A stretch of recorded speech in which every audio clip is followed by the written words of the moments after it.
السلام علیکم ورحمۃ اللہ وبرکاتہ۔ کہانی زبانی کے ہنستے مسکراتے پیارے پیارے ہوشیار سمجھدار ہمتن گوش نونہالو، خوش آمدید۔ آج ہم آپ کے لیے لائے ہیں عراق سے ایک کہانی۔ عراق ایک ملک ہے جو سعودی عرب کے شمال میں ہے اور ادھر بڑے تاریخی شہر موجود ہیں جیسے بغداد اور کوفہ۔ عنوان ہے اندھیر نگری چوپٹ راج، اور اسے آپ کے لیے لکھا ہے عفیفہ طاہرہ نے۔ پرانے وقتوں کی بات ہے کہ بغداد میں ایک شخص اور اس کا ایک مرید اکٹھے رہتے تھے۔ ایک دفعہ انہوں نے کسی دوسرے شہر کی طرف سفر کیا۔ جب وہ اپنی منزل مقصود پر پہنچے تو یہ دیکھ کر حیران رہ گئے کہ وہاں کھانے پینے کی اشیاء 1 روپے فی کلو کے حساب سے فروخت ہوتی تھیں۔ اس قدر سستی اشیاء دیکھ کر مرید کے منہ میں پانی بھر آیا۔ اس نے اپنے شیخ سے عرض کی، حضور، اس شہر میں ہم اپنے قیام کی مدت بڑھا لیتے ہیں یا تاکہ ہم نعمتوں سے لطف اندوز ہو سکیں۔ شیخ نے اسے نصیحت کرتے ہوئے کہا، چونکہ یہاں تمام اشیاء کا ایک ہی بھاؤ ہے، لہٰذا مجھے یہاں خطرے کی بو محسوس ہو رہی ہے، ہم یہاں زیادہ دن نہیں ٹھہر سکتے۔ مرید موٹی عقل رکھتا تھا، سمجھدار نہیں تھا۔ وہ اپنے استاد کی بات نہ سمجھ سکا اور اصرار کرنے لگا، نہیں آقا، یہاں کوئی خطرہ نہیں ہے۔ قصہ مختصر، اس نے منت سماجت کر کے اپنے شیخ سے بات منوا لی اور اس شہر میں رہنے لگے۔ ایک دن استاد اور شاگرد سیر کرتے کرتے بادشاہ کے دربار میں جا پہنچے۔ بادشاہ نے اس دن کھلی کچہری لگائی ہوئی تھی۔ لوگ اپنے اپنے مسائل اور مشکلات بیان کر رہے تھے اور حاکم وقت اسی وقت فیصلے دے رہا تھا۔ شیخ اور مرید بھی لوگوں میں شامل ہو گئے اور عدل و انصاف کی کارروائی کو بڑی دلچسپی سے دیکھنے اور سننے لگے۔ اسی اثناء میں ایک نامی گرامی چور لنگڑاتا ہوا آیا اور بادشاہ کے سامنے لیٹ ہی گیا۔ اس نے اپنی کہانی کچھ یوں سنائی، بادشاہ سلامت، میں ایک عام سا آدمی ہوں، چوری میرا پیشہ ہے، اسی کے سہارے میں جوں توں کر کے گزر بسر کرتا ہوں۔ گزشتہ رات میں نے ایک مکان میں نقب کیا لگائی کہ دیوار ہی مجھ پر آن گری۔ میں نے بچنے کی بہت کوشش کی لیکن میری ایک ٹانگ ملبے کے نیچے دب کر ٹوٹ گئی ہے۔ اب میں معذور ہو گیا ہوں۔ آپ ذرا مالک مکان سے پوچھیں اس نے ایسی ناقص اور کمزور دیوار کیوں بنوائی تھی۔ بادشاہ نے چور کی بات سنی اور حکم دیا کہ مالک مکان کو ہمارے حضور پیش کیا جائے۔ غلاموں نے حکم کی تعمیل کی اور مالک مکان کو پکڑ کر لے آئے۔ بادشاہ نے اس سے پوچھا، تم نے اپنے مکان کی دیوار ناقص کیوں بنوائی تھی؟ ذرا دیکھو تو صحیح، اس کے گرنے سے ہمارا ایک ہنرمند شہری معذور ہو گیا ہے۔ مالک مکان نے ہاتھ جوڑ کر بڑے ادب سے کہا، حضور، جان کی امان پاؤں تو کچھ عرض کروں۔ کہو، کیا کہنا چاہتے ہو؟ میرے آقا، دیوار میں نے نہیں بنائی بلکہ معمار نے بنائی تھی، قصور اس کا ہے، میرا نہیں۔ بادشاہ نے معمار کو بلوایا اور اس سے پوچھا، تو نے اتنی کمزور دیوار کیوں بنائی تھی جو نقب برداشت نہ کر سکی اور دھڑام سے ایک انسان پر آ گری؟ معمار نے جواب دیا، حضور، جس دن میں نے یہ دیوار بنائی تھی اس دن مزدور نے گارا اور ناقص بنایا تھا، لہٰذا قصور مزدور کا ہے، میرا نہیں۔ بادشاہ نے مزدور کو بلا کر پوچھا، ارے ناہنجار، تو نے ناقص گارا کیوں بنایا تھا؟ مزدور نے اپنی صفائی دیتے ہوئے کہا، جناب، جب میں گارا بنا رہا تھا تو اس وقت آپ کے وزیر اعظم صاحب اپنے ہاتھی پر سوار وہاں سے گزر رہے تھے۔ ہاتھی مست تھا، مجھے ڈر محسوس ہوا کہیں مجھے کچل نہ دے، لہٰذا میں نے گارے میں بہت سا پانی انڈیلا اور اپنی جان بچانے کے لیے بھاگ کھڑا ہوا۔ اس افراتفری میں گارا ناقص بنا، قصور آپ کے وزیر اعظم کا ہے، نہ کہ میرا۔ بادشاہ نے اپنے وزیر اعظم سے پوچھا کہ اس نے اس دن ایک مست ہاتھی پر کیوں سواری کی تھی؟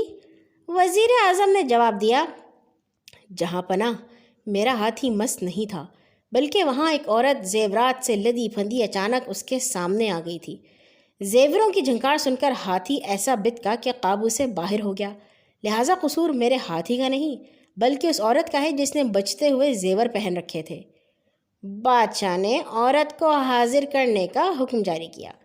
جب عورت دربار میں آئی تو بادشاہ نے اس سے پوچھا، ارے نیک وقت، تو نے بجنے والے زیور کیوں پہنے؟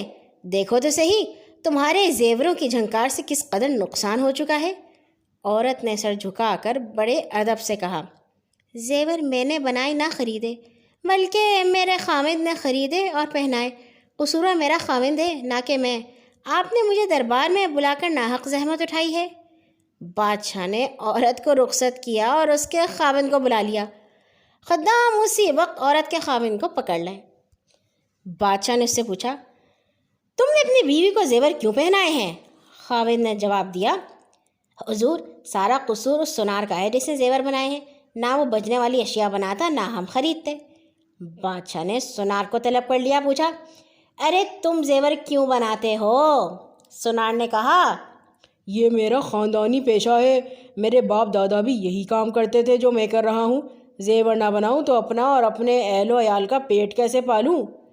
بادشاہ نے اس کی بات قبول نہ کی، بلکہ اس نتیجے پر پہنچا کہ اس حادثے کا ذمہ دار یہی ہے۔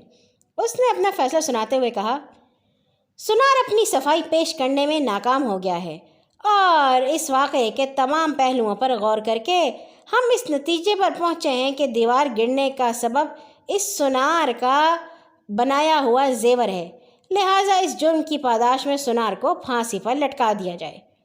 خدام نے حکم کی تعمیل کرتے ہوئے سونار کو پکڑ کر جلاد کے حوالے کر دیا۔ جلاد نے اس کی گردن میں پھندا ڈالا۔ چونکہ اس کی گردن پتلی تھی لہٰذا پھندا فٹ نہ ہوا۔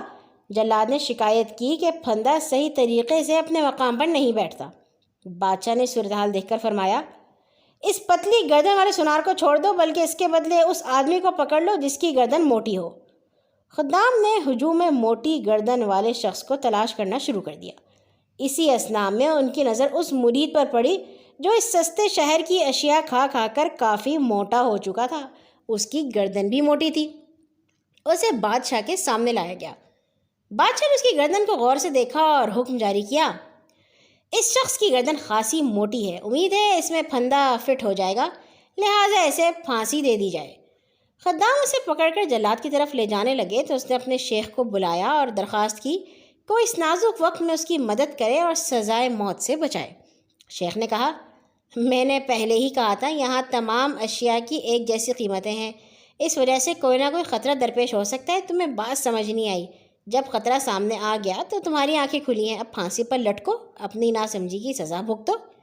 مرید نے گڑ گڑا کر فریاد کی، یا شیخ آج مجھے بچا لیجیے، میں آئندہ آپ کی ہر بات پوری طرح مانوں گا۔ استاد کو اپنے شاگرد پر ترس آ گیا، وہ اس کے بچاؤ کی تدبیر سوچنے لگا۔ اسی اثناء میں خدام مرید کو جلاد کے سپرد کر چکے تھے۔ جلاد نے پھندا اس کے گلے میں ڈالا جو فٹ آ گیا۔ اب اس کے پیروں تلے سے تختہ سرکانے کی دیر تھی کہ اچانک اس کا شیخ بھاگتا ہوا پھانسی گھاٹ پر پہنچا اور جلاد سے کہا، اسے چھوڑ دو، اس کی جگہ مجھے پھانسی دے دو۔ بادشاہ نے اس کی بات سنی اور حیرت سے پوچھا، اے مرد خدا، تو خود کیوں اپنی موت کی دعوت دیتا ہے؟ جس کی گردن میں پھندا فٹ بیٹھتا ہے اسے کیوں رہائی دلواتا ہے؟ شیخ نے کہا، عالم پناہ، میں اس کا مرشد ہوں۔ میں نے ابھی مراقبہ کیا ہے، مجھے معلوم ہوا ہے کہ اس مبارک گھڑی میں جو شخص فوت ہوگا وہ سیدھا جنت میں جائے گا۔ میں نے سوچا کیوں نہ میں ہی یہ سعادت حاصل کر لوں۔ بادشاہ نے پوچھا، کیا آپ سچ کہہ رہے ہیں؟ جی حضور، 16 آنے سچ کہہ رہا ہوں، جس میں جھوٹ اور غلطی کا شائبہ تک نہیں۔ بادشاہ نے کہا، ان سب کو چھوڑو، مجھے پھانسی دے دو تاکہ میں جنت میں داخل ہو سکوں۔ جلاد نے حکم کی تعمیل کی اور بادشاہ سلامت نے پھانسی پا کر مظلوم رعایا کو اپنی نالائقی اور بد انتظامی سے نجات دلا دی۔ اور یہاں ہوئی ہماری آج کی کہانی ختم۔ اللہ حافظ۔